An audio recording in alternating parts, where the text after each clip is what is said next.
喺第一個回合咧，7強咧嘅選手就會輪流咧去演唱呢個必殺歌，跟住咧就會綜合7位評審嘅評分，同埋咧觀眾最愛好聲音嘅票數之後咧，總評分最高嗰3位嘅參賽者咧就會晉級咧去到第2回合㗎。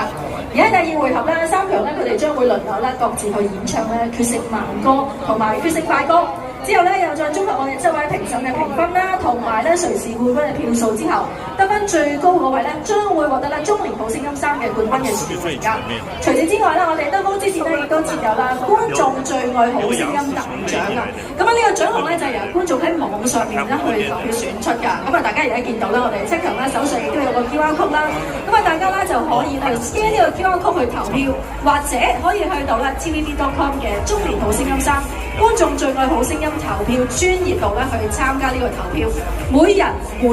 係可以投1票㗎。